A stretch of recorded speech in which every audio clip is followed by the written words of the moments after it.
Allahu Allah, Allahu Allah, Allahu Allah, zikre Khuda se qalbo saba zinda karo. Allahu Allah, Allahu Allah, Allahu Allah, Allahu Allah, zikre Khuda har dam to har ja mein karte raho. ذکر خدائے مردوں سے ترغے زائے روحو ذکر خدا ہر دم تو ہر جا میں کرتے رہو ذکر خدائے مردوں سے ترغے زائے روحو کرتے کرتے دل دنیا میں ہے جو کھل سب کو بھولا اللہ اللہ اللہ اللہ اللہ اللہ ذکر خدا سے قلب و زبان زندہ کرو اللہ اللہ اللہ اللہ اللہ اللہ اللہ اللہ اللہ اللہ ذکر خدا سے قلب و زبان زندہ کرو اللہ اللہ اللہ اللہ صحبت میں رحمت نسبت طریقات کو بھی نہ چھوڑ صحبت میں رحمت نسبت میں طریقات کبھی نہ چھوڑ اصلاح باطن نظر صادقین سے ہو بھی ضرور صحبت میں رحمت نسبت طریقات کبھی نہ چھوڑ اصلاح باطن نظر صادقین سے ہو بھی ضرور اہل دل سے ملو اپنے آپ کو بھولو اب اہل دل سے ملو اپنے آپ کو بھولو ذکر الہ اللہ اللہ اللہ اللہ اللہ اللہ ذکر خدا سے قلب و زبان زندہ کرو اللہ اللہ اللہ اللہ اللہ اللہ ذکر خدا سے قلب و زبان زندہ کرو اللہ اللہ اللہ اللہ اللہ اللہ اللہ اللہ ذکر حقا متغذائی روح را مرحمت ای دل مجروح را دل جو خالی یاد حق سے اے جوا خانہ شیطان ہے وہ دل بے گمان মুসা নবী রাস্তা দিয়া হেঁটে যান রাস্তার মধ্যে মুসা নবীর সাথে হাসির সাথে সাক্ষাৎ হাসের জবান খুলে দিয়েছেন কে আরো জোরে বলেন হাস ডাক দিয়া বলে ও মুসা নবী আপনি তো আল্লাহর সাথে দেখা করতে যাচ্ছেন আল্লাহকে ডাক দিয়া বলবেন অনেক দিন হয়ে গেল আমাদের এখানে বৃষ্টি হয় না আল্লাহ কখন বৃষ্টি দিবেন এই কথাটা আপনি আল্লাহর কাছে একটু জিজ্ঞাসা করবেন মুসা নবী এবার আল্লাহর কাছে গেলেন আল্লাহর সাথে কথা হইল আল্লাহকে ডাক দিয়া বলেন মালিক তোমার একটা মখলুক হাস আয় আল্লাহ তোমার কাছে জানতে চাই কখন তুমি বৃষ্টি দিবা কারণ বৃষ্টির কারণে বড় কষ্ট করছে একেবারে ফসলগুলো মরে যাচ্ছে বৃষ্টির কারণে ওরা হাঁটা চলাও করতে পারে না পানি পায় না বহু কষ্ট করতেছে আল্লাহ ডাক দিয়া বলে ও মুসা জানায়া দাও আমি আল্লাহ 100 বছর পরে দিব মুসা নবী যাওয়ার পথে দেখা হয়ে গিয়েছে মুসা নবীর ডাক দিয়া বলেন আসসালামু আলাইকা ইয়া মুসা কালিমাল্লাহ আল্লাহর পয়গম্বর আল্লাহ কি বলেছে মুসা নবী ডাক দিয়া বলেন যেটা বলছে বলা যাবে না কি বলছে? বলা যাবে না, আমারই তো মাথা নষ্ট হয়ে গেছে, তোমারে কি বলবো? তোমার কাজ হলো বলা, বলো না তুমি, আমি শুনবো তোমার সমস্যা কোথায়। মুসা কালিমুল্লাহ বলে, ওরে হাস, আল্লাহ ডাক দিয়ে বলেছেন 100 বছর পরে আল্লাহ বৃষ্টি দিবে। হাস এই কথা শুনিয়া কয় আলহামদুলিল্লাহ। কয় কেন আলহামদুলিল্লাহ পড়ছেন? এবার হাস ডাক দিয়া বলে, ও মুসা নবী, আল্লাহ যদি বলতেন আমি আল্লাহ বৃষ্টি দিব না, তাহলে আমার কি উপায় হতো? আল্লাহ তো বলেছেন বৃষ্টি দিবেন। এই কথা বলার পরে সাথে সাথে আমার আল্লাহ বৃষ্টি দিয়া দিলেন। মুসা নবী বলতেছে, ও মালিক, আপনি না বললেন বৃষ্টি দিবেন না? 100 বছরের আগে আল্লাহ ডাক দিয়া বলেন, ও মুসা, এই আল্লাহর বান্দা, এই মাখলুকটা যখন আমি আল্লাহ তাকে 100 বছর পরে দিই, এটা শুনেও আলহামদুলিল্লাহ পড়ছে। আমি আল্লাহ তাআলা শুকরগুজার বান্দাকে ফিরায় দেই। আমি আল্লাহ তোর ব্যবসায় খারাপ রাখছি, তখনও পড়বি আলহামদুলিল্লাহ, আল্লাহর শুকর। তবে আল্লাহ তুমি আমারে বরকত দাও। আল্লাহর শুকর, আল্লাহ যেন বরকত দিয়া দে। ভাই ব্যবসাটা ভালো না, না না এমনি বলবেন না, প্রথমেই পড়বেন আলহামদুলিল্লাহ, এরপরে বলবেন ভাইজান দোয়া করেন আল্লাহ যেন ব্যবসাটা ভালো করে দেয়। আল্লাহ বলে, ও গোলাম, এই যে আলহামদুলিল্লাহ একটা জিকিরের শব্দ, আল্লাহ তাআলার প্রশংসার শব্দ, শুকরিয়ার শব্দ। আল্লাহ এত বেশি খুশি হয়ে যায়, আপনি অসুস্থ প্রথমেই বলবেন কেমন আছেন? আলহামদুলিল্লাহ। তবে ভাইজান একটু দোয়া করবেন, শারীরিক একটু অসুস্থতা আল্লাহ যেন সুস্থ করে দেন। ব্যবসাটা কেমন? ভাইজান আলহামদুলিল্লাহ, তবে একটু দোয়া করবেন আল্লাহ যেন ভালো করে দেয়। আল্লাহ বলেন, ও গোলাম, এই যে জবান দিয়ে তুমি আলহামদুলিল্লাহ বলবা, আমি আল্লাহ এত খুশি হয়ে যাব, আমি আল্লাহ এর বিনিময়ে তোমার সব রাস্তা খুলে দিব।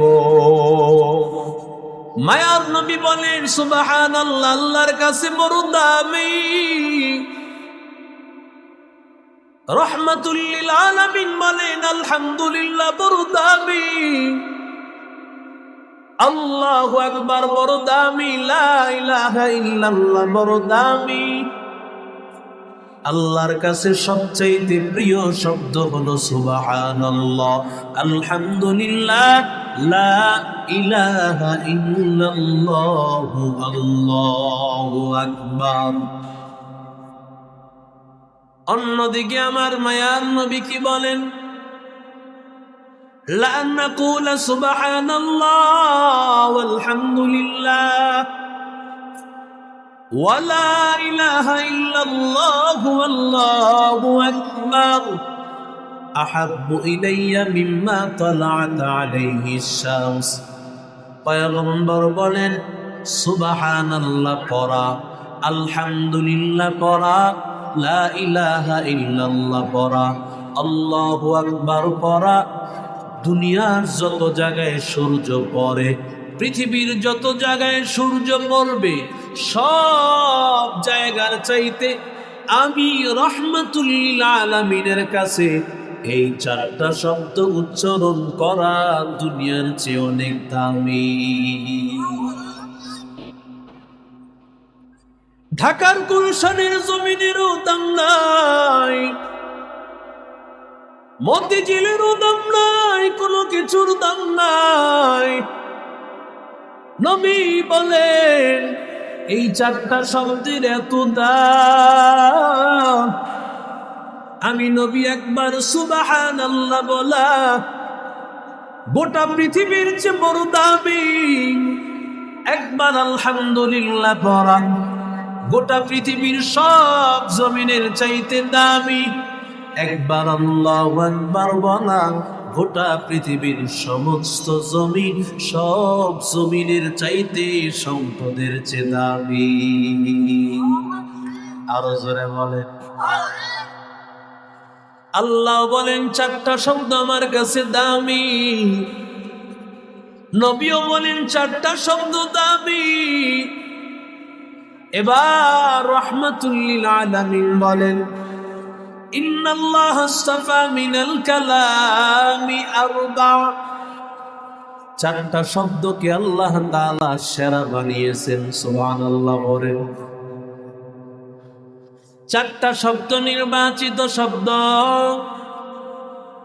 রাসূল বলেন সুবহানাল্লাহ,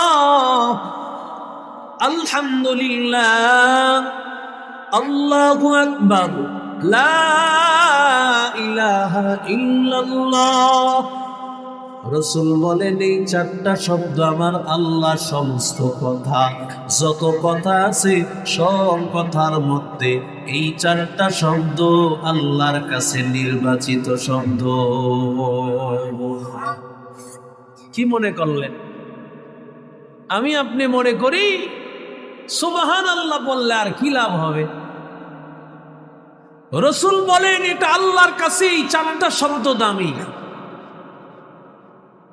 আমার কাছেও সবচেয়ে দামি। আল্লাহর কাছে নির্বাচিত শব্দের চারটা শব্দই হলো এগুলো। সুবহানাল্লাহ।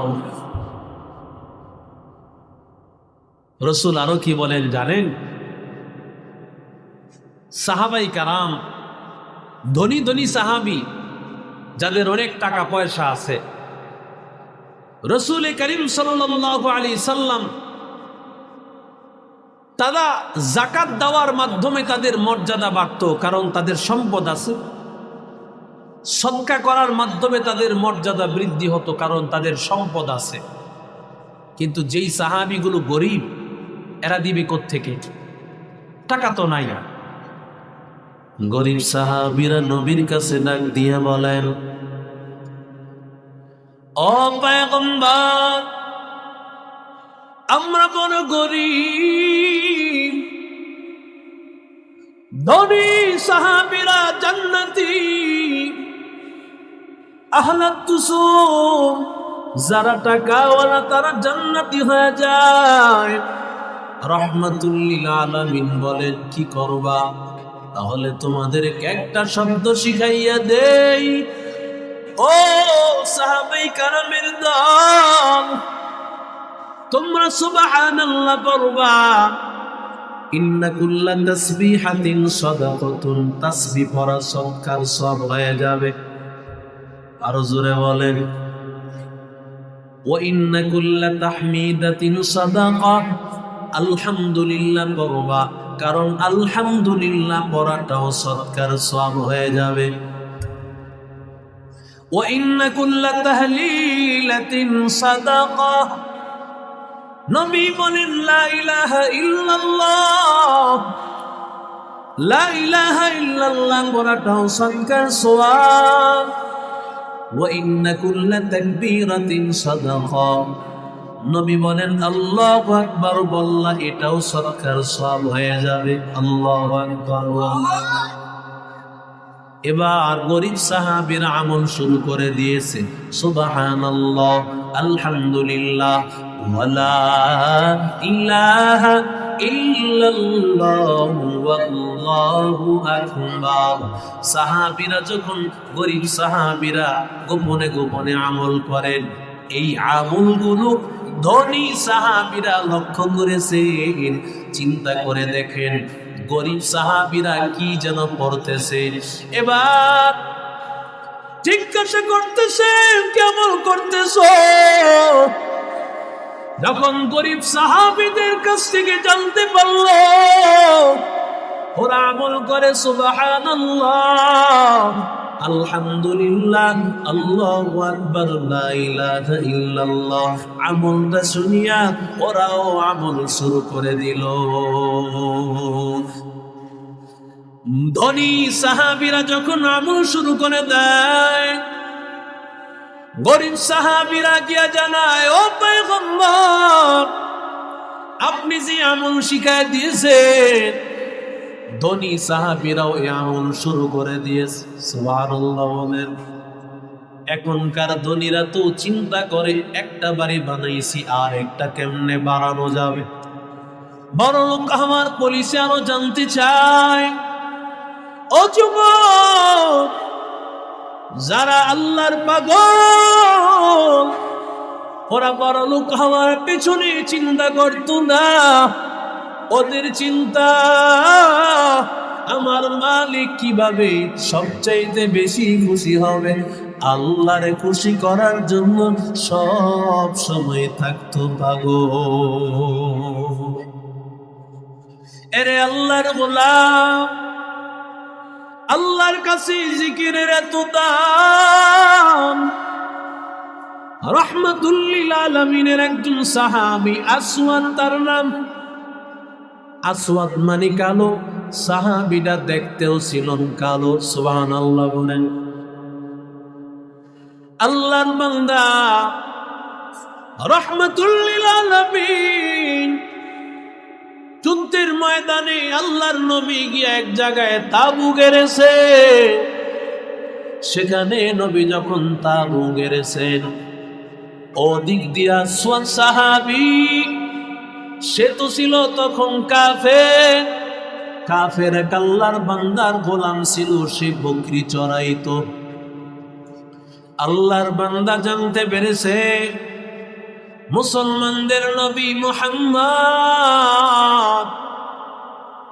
মুহাম্মাদের আগমন ঘটেছে।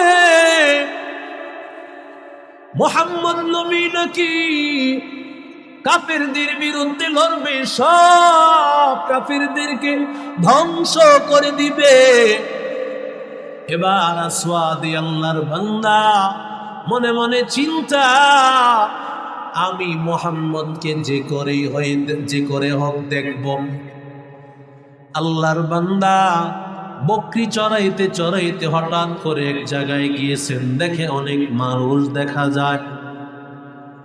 আল্লাহর বান্দা বুঝতে পেরেছেন এটা হয়তো মুসলমানের ওই তাবুর জায়গা। ডাক দিয়া বলে, ভাইজান এটা কোন জায়গা? বলে, এখানেই তো মুসলমানদের আগমন ঘটেছে, মুসলমানেরা কাফেরদের বিরুদ্ধে লড়বে, এই জন্য আমাদের নবী মুহাম্মদ সাল্লাল্লাহু আলাইহি ওয়াসাল্লামের নেতৃত্বে আমরা সবাই এখানে হাজির হয়েছি। এমন সময় আসওয়াদ বলেন, আমি মুহাম্মদকে দেখতে চাই। মুহাম্মাদুর রাসূলুল্লাহ কই? আল্লাহর বান্দা মনে মনে ভেবেছে, মুসলমানদের নবী এত বড় নেতা, হয়তোবা সে কোনো বড় কোনো আসনে থাকবে। সেখানে যাইতে হইতে মনে হয় অনেক বডিগার্ড থাকবে, সেখানে অনেক সিকিউরিটি গার্ড থাকবে, যাইতে মনে হয় অনুমতির প্রয়োজন হবে। আল্লাহর বান্দারা ডাক দিয়া বলে, ভাইজান ওই যে দেখেন তাবু, ওই তাবুর মধ্যে আছেন মুহাম্মদ। এই লোকটা পাগল হয়ে গেছে, কয় কি? যিনি বিশ্ব নবী বলেছে, গোটা জাহানের নবী বলেছে, সে বলে ওই তাবুর মধ্যে আছে। প্রথম কথা শুনেই তো তার মাথা নষ্ট হয়ে গেছে। মুসলমানদের নবী, বিশ্ব নবী, বিশ্ব নেতা মুহাম্মদ, তিনি নাকি ওই তাবুর ভিতর। আল্লাহর বান্দা বলে, ভাইজান একটু অনুমতি চাই, আমি মুহাম্মদের সাথে দেখা করতে চাই। এবার সাহাবীরা গিয়া রাসূলের কাছে অনুমতি চায়। ও পয়গম্বর, আসওয়াদ নামে একজন কালো গোলাম, সে আপনার কাছে আসতে চায়, আপনার কাছে অনুমতি নিয়ে আপনার সাথে দেখা করতে চায়। নবী বলেন, তাকে আসতে দাও। সুবহানাল্লাহ বলেন। আল্লাহর বান্দা আসিয়া বড় অবাক, একবার বলার পরে নবী তাকে আসতে অনুমতি দিলেন। নবীর সামনে আসিয়া বসা।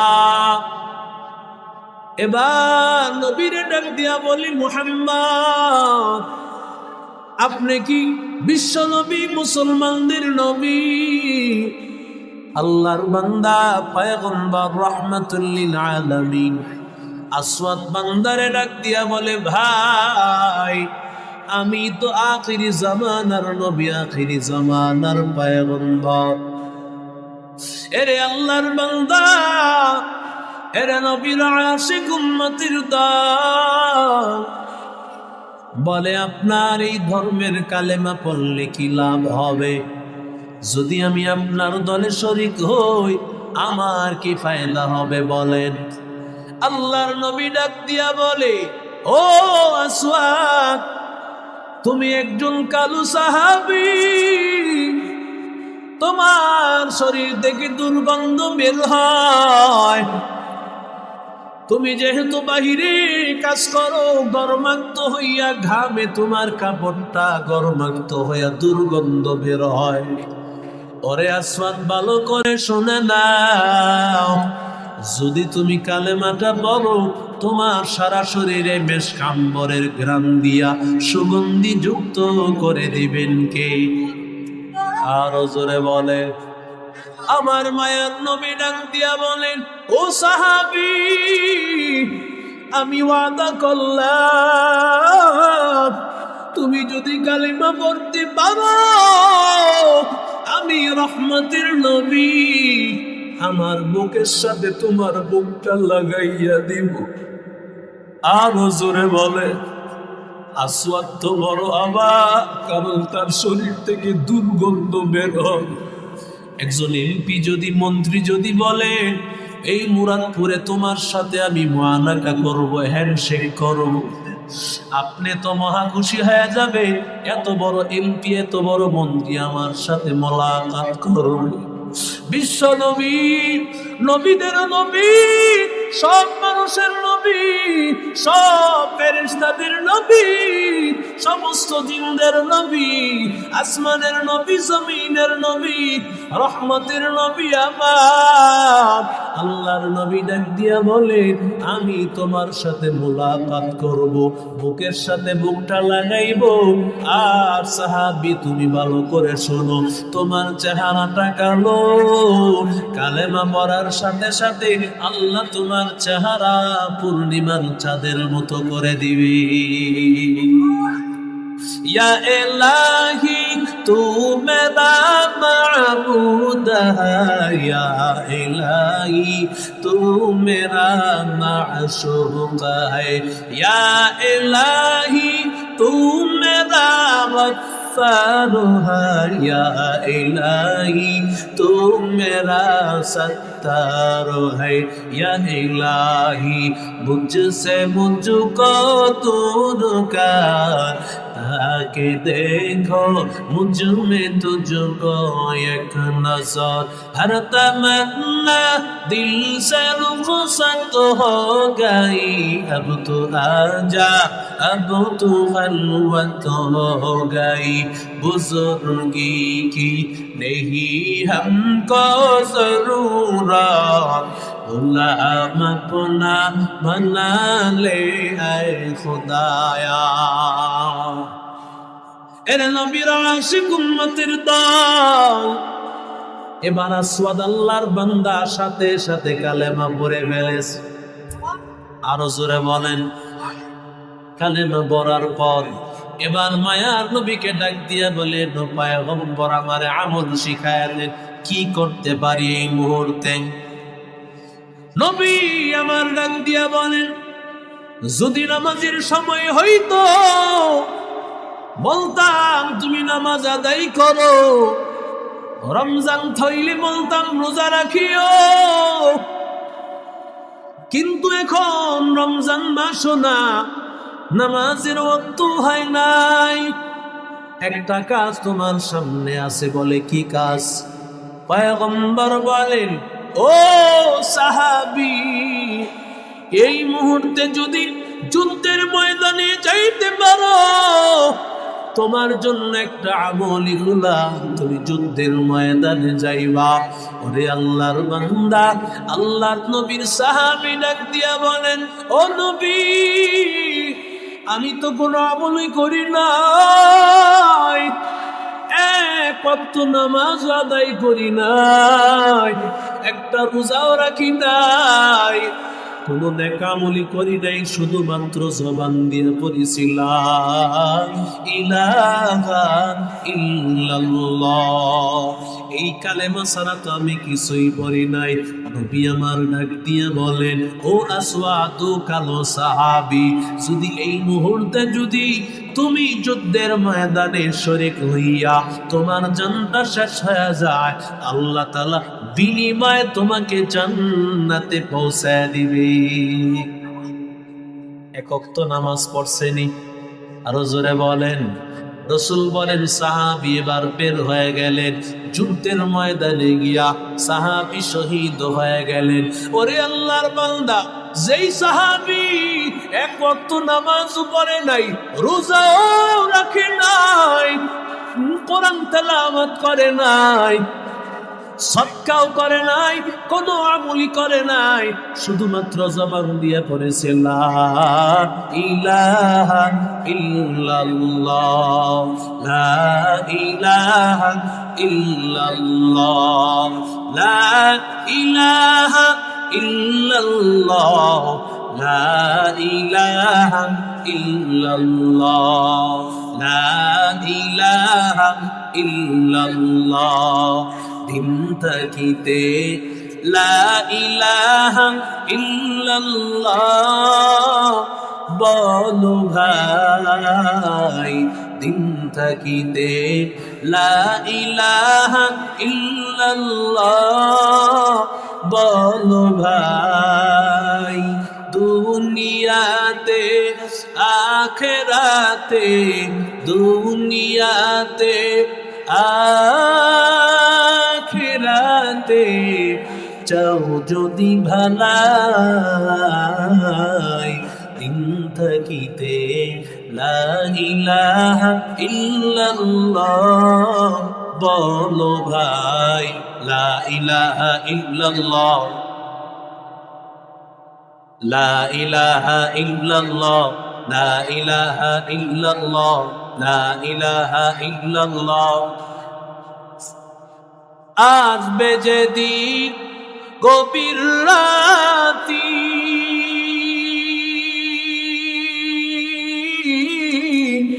ওই নাম হবে সঙ্গের সাথী।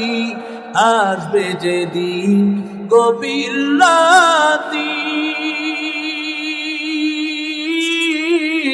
ওই নাম হবে সঙ্গের সাথী। ও নাম বিনে দুনিয়াতে, ও নাম বিনে পরকালে, ও নাম বিনে আখিরাতে বন্ধু কেহ নাই। দিন থাকিতে লা ইলাহা ইল্লাল্লাহ বলো ভাই, লা ইলাহা ইল্লাল্লাহ, লা ইলাহা ইল্লাল্লাহ, লা ইলাহা ইল্লাল্লাহ, লা ইলাহা ইল্লাল্লাহ, লা ইলাহা ইল্লাল্লাহ, লা ইলাহা ইল্লাল্লাহ, লা ইলাহা ইল্লাল্লাহ মুহাম্মাদুর রাসূলুল্লাহ সাল্লাল্লাহু আলাইহি ওয়াসাল্লাম। এরে আল্লাহর গোলাম, এজন্য জিকিরের সাথে যদি তোর সম্পর্ক হয়, তাহলে আমার মালিক খুশি হবে। কারণ আল্লাহ বলেন, ফাযকুরুনি আযকুরকুম ওয়াশকুরুলি ওয়ালা তাকফুরুন।